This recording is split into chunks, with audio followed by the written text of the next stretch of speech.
Орин 왕자, маленький принц. Глава 7.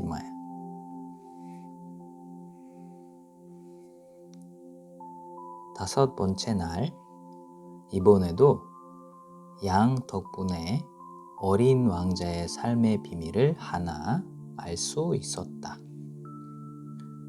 어린 왕자는 오랫동안 말없이 고민해온 어떤 문제인 듯 뜬금없이 나에게 물었다. 양이 작은 나무를 먹는 걸 보면 꽃도 먹겠지? 양은 닥치는 대로 먹어. 가시 있는 꽃도? 그래, 가시 있는 꽃도. 그럼 가시는 뭘 하는 거야? 나는 그것을 알지 못했다. 그때 나는 내 비행기 엔진에 팍팍한 볼트를 빼내려고 엄청 애를 쓰며 킁킁거리고 있었다. 수리가 어려울 정도로 고장이 아주 심한 것으로 답을 내린 나는 점점 마음이 무거웠고 먹을 물이 조금씩 사라져 가는 것 때문에 최악의 상황을 걱정하지 않을 수 없었다. 가시는 어디에 쓰지?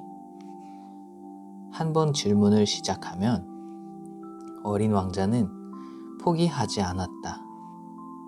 나는 볼트 때문에 머리가 찌끈거려서 아무렇게나 불쑥 대답했다. 가시는 어디에도 쓸모없어. 꽃에 붙어 살면서 괜히 심술 부리는 거라고. 그래? 그러나 잠시 후 어린 왕자는 실망스러운 표정으로 나에게 툭 쏘아댔다. 그렇지 않아. 꽃들은 약하고 순진해. 그래서 있는 힘을 다해 자기를 지키는 거야. 가시를 가지고 곱주는 거라고. 나는 아무 말도 하지 않았다. 그때 생각했다. 이놈의 볼트가 계속해서 말썽을 부리면 망치로 두들긴 다음 비틀어 버려야겠다고. 어린 왕자가 다시 내 머릿속을 어지럽혔다. 그럼 아저씨는 꽃들이... 아니야. 오래 생각해서 한 말이 아니야. 아무렇게나 입에서 나온 대로 대답한 거야. 이봐, 난 지금 중요한 일을 해야 한다고. 어린 왕자는 어리둥절해져서 나를 바라보았다. 중요한 일? 어린 왕자는 기름이 묻어 더러워진 손에 망치를 들고 아주 괴상하게 보이는 어떤 물체의 몸을 웅크린 채 기울이고 있는 나를 물끄러미 바라보았다. 아저씨도 어른들처럼 말하는군. 그 말에 순간 나는 부끄러움을 느꼈다. 그러나 인정사정 없이 그가 쏘아붙였다. 아저씨는 혼란스러워하고 있어. 모든 걸 뒤섞어 버리고 있어. 그는 정말 대단히 화가 난 모양이었다. 그의 금발이 바람에 너풀거렸다. 내가 아는 어떤 별에는 붉은 얼굴의 신사 한 사람이 있어. 그 신사는 한 번도 꽃 향기를 맡아본 적이 없지. 별을 바라본 적도 없고 한 번도 누굴 사랑해 본 적도 없지. 죽을 힘을 다해 덧셈만 하고 있는 거야. 하루 종일 아저씨처럼 난 심각해, 난 심각해 라고 되풀이 하고 있어. 그리고 그것 때문에 아주 오만으로 가득해졌지. 하지만 그는 사람이 아니야. 버섯이지. 뭐라고? 바보야, 버섯이라고. 어린 왕자는 너무 화가 난 나머지 얼굴이 창백해졌다. 꽃들은 수백 년 전부터 가시를 자기 몸에 키워왔어. 양들이 꽃을 먹은 것도 수백 년 전부터야. 그런데 꽃들이 아무짝에도 쓸모없는 가시를 왜 그토록 애를 써서 만드는지 아는 게 중요하지 않단 말이야? 양과 꽃들의 전쟁이 아저씨에겐 중요하지 않단 말이야? 그 신사의 덧셈보다 중요하지 않다고? 내 별을 빼놓으면 어느 곳에도 없는 세상에 단 하나뿐인 꽃이 있다고 해. 그래, 조그만 양이 뭘 하는지도 모르고 순식간에 그걸 먹어 치워 버릴지도 모르는데 그게 중요하지 않단 말이야? 그는 얼굴이 점점 빨개졌다. 수천만의 별 중 어딘가에 하나밖에 없는 꽃을 누군가 사랑한다고 해.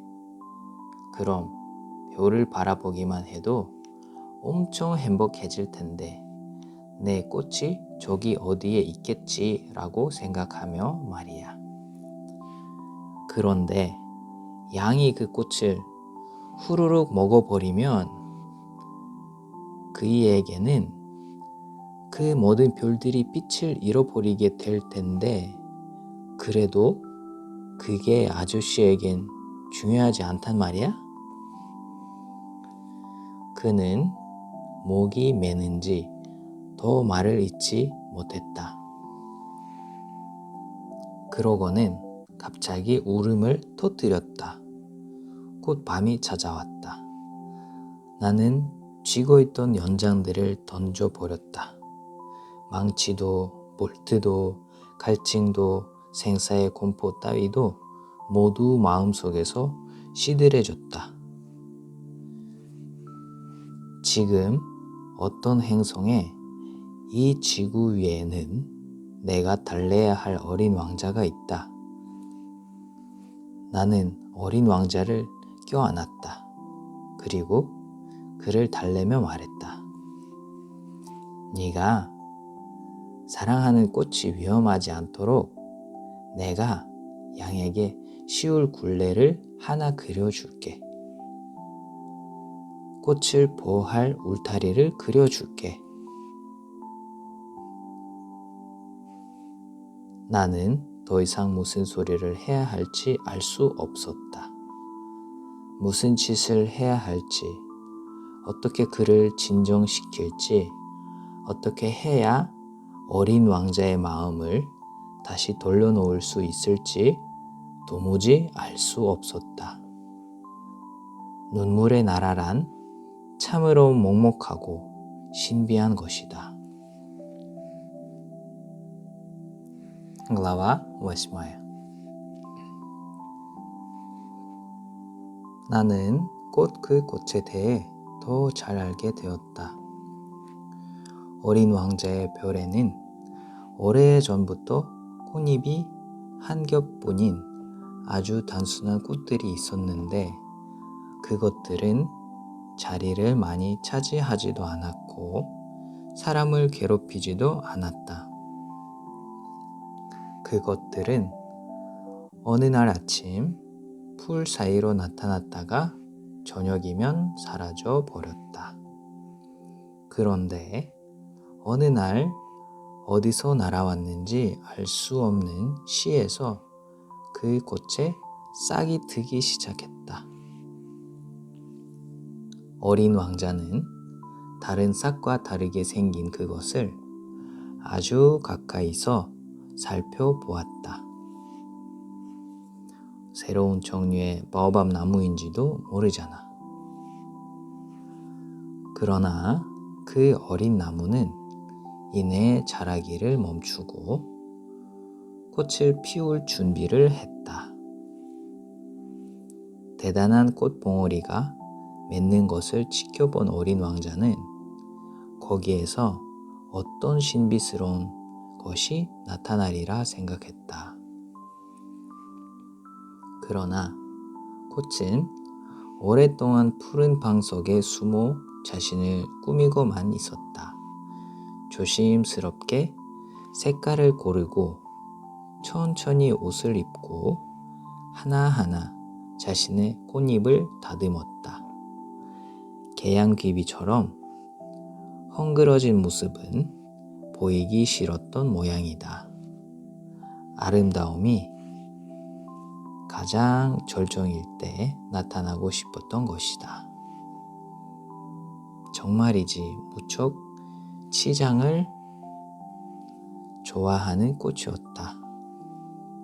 그래서 신비스러운 꾸밈이 여러 날을 두고 계속됐다. 그러더니 어느 날 아침 해가 뜰 시간에 제 모습을 드러냈다. 아주 정성 들여 자신을 치장한 그 꽃은 하품을 하면서 말했다. 겨우 깨어났어. 미안해. 아직도 머리가 온통 헝클어져 있어. 어린 왕자는 그때 경탄을 금할 수가 없었다. 정말 아름다워. 그렇지, 난 해와 함께 태어난 걸. 어린 왕자는 그 꽃이 꽤 겸손하지 않다고 생각했다. 하지만 정말로 예쁜 꽃이었다. 아침 식사 시간 같은데 날 생각 좀 해줘. 어린 왕자는 잠시 어리둥절했다가 찬물 한 통을 가져다가 꽃에 뿌려줬다. 이렇게 해서 그 꽃은 허영심을 부리며 어린 왕자의 마음을 괴롭혔다. 예를 들자면 어느 날 자기의 가시네개에 관한 이야기를 하면서 어린 왕자에게 이렇게 말했다. 호랑이들이 발톱을 내밀어도 난 겁나지 않아. 이 별에는 호랑이가 없어. 그리고 호랑이는 풀을 먹지도 않아. 어린 왕자가 새침하게 말했다. 난 풀이 아니야. 꽃이 부드럽게 대답했다. 미안해. 호랑이는 하나도 무섭지 않아. 하지만 바람 부는 건 무서워. 병풍 가진 거 없어? 바람 부는 것이 무섭다니. 이 꽃은 정말 까다로워. 저녁에는 꽃가를 씌워줘. 당신 별은 너무 추워. 꽃이 살기에 속 좋진 않아. 내가 살던 곳은. 그러나 꽃은 갑자기 말을 멈췄다. 그는 씨앗의 모습으로 어린 왕자의 행성에 온 게 아니던가. 그러니 다른 곳에 대해선 알 리가 없었다. 거짓말을 하려고 했다는 걸 들킨 것이 속상해진 꽃은 잘못을 어린 왕자에게 덮어 씌우려고 두세 번 기침을 했다. 병풍은 가지러 가려던 참이야. 하지만 네가 말을 계속 하고 있어서. 꽃은 어린 왕자에게 미안함을 느끼게 할 생각으로 기침을 심하게 했다. 호기심 어린 애정에도 불구하고 어린 왕자는 곧 그 꽃을 의심하게 되었다. 꽃이 자신에게 하는 쓸데없는 말도 중요하게 받아들이고 그로 인해 상처를 받았다.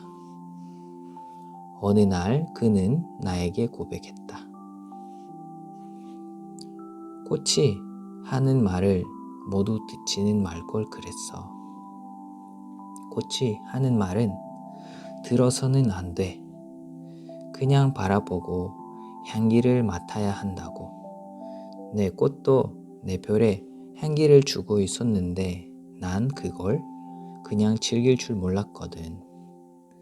내 속을 후벼 파놓은 발톱 이야기도 가엾게 생각했어야 되는 건데.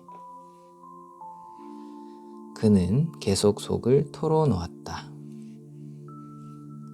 그때는 아무것도 알지 못했어. 행동을 보고 판단했어야 했어. 말을 가지고 판단해서는 안 되는 거였는데 그 꽃은 나에게 향기를 주고 내 마음을 밝게 만들어줬어. 도망가서는 안 되는 건데 그랬어. 그 잔꾀 뒤에 애정이 숨어있는 것을 알았어야 했는데 꽃들이란 모순 덩어리거든. 하지만 나는 너무 어려서 사랑해 줄 몰랐지.